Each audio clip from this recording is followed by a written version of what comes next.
একদম স্পষ্ট লাইন, যেহেতু আমাদের শাপলা প্রতীক পেতে আইনগত কোনো বাধা নেই, তাই এনসিপি আগামী নির্বাচনে শাপলা প্রতীকেই অংশগ্রহণ করবে।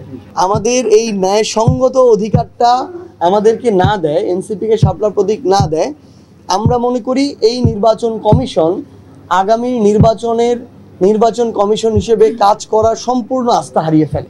আমাদের যে উত্তরাঞ্চল রয়েছে, উত্তরাঞ্চলের অন্যতম একটি বিভাগ হচ্ছে রাজশাহী বিভাগ।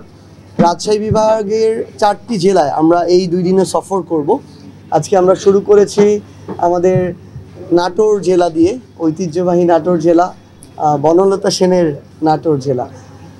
আমরা মনে করি যে আমরা এনসিপি যদি আমাদের নিজেদেরকে শক্তিশালী অবস্থানে দেখতে চাই এবং আগামীতে জনগণের হয়ে সংসদে প্রতিনিধিত্ব করতে চাই, তাহলে সবচেয়ে বেশি গুরুত্বপূর্ণ হচ্ছে আমাদের সাংগঠনিক ভিত্তিটাকে শক্তিশালী করা। সেই লক্ষ্যেই আমরা বাংলাদেশের প্রত্যেকটি জেলায় এখন যাচ্ছি এবং কিছুদিন পরে উপজেলা পর্যায়ে যাব। আমাদের সাংগঠনিক টিমগুলো তাদেরকে দিক নির্দেশনা দেওয়ার জন্য, তাদের যে রাজনৈতিক যে লিটারেচারের বিষয়টি রয়েছে, লাইনের বিষয়টি রয়েছে, জনগণের সাথে আমাদের কথার ধরন কি হবে, এই সামগ্রিক বিষয়গুলো নিয়ে আমরা কথা বলছি। আমরা আশা করছি নভেম্বর মাসের মধ্যে বাংলাদেশের প্রত্যেকটি জেলা, উপজেলা, ইউনিয়ন, ওয়ার্ডে এনসিপির আহ্বায়ক কমিটি থাকবে। সেই লক্ষ্যেই আমরা আমাদের এই সাংগঠনিক সফরগুলো করছি এবং জেলা পর্যায়ে সাংগঠনিক সমন্বয় সভাগুলো করছি। কয়েকটি প্রশ্ন এসেছে। প্রথম প্রশ্নটি ছিল যে পাহাড়ের যে বিষয়টি। দেখেন, আমরা স্পষ্ট করে একটা কথা বলি, আমরা যে পার্বত্য চট্টগ্রাম বলতে 3টি জেলাকে বুঝাই বা আমাদের পাহাড়ি যে জেলাগুলোকে বুঝাই, এটা আমাদের বাংলাদেশের অংশ এবং বাংলাদেশের সার্বভৌমত্বের সাথে এর প্রত্যেকটি সম্পর্ক জড়িত।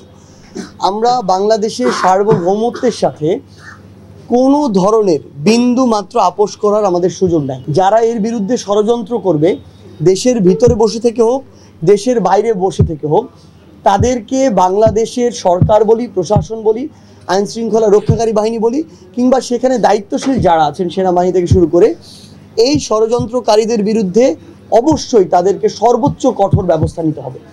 এই ক্ষেত্রে সবসময় জনগণের যে সহযোগিতা, জনগণের যে সাথে থাকা, এটা সরকার এবং প্রশাসন তাদের জায়গা থেকে পাবে।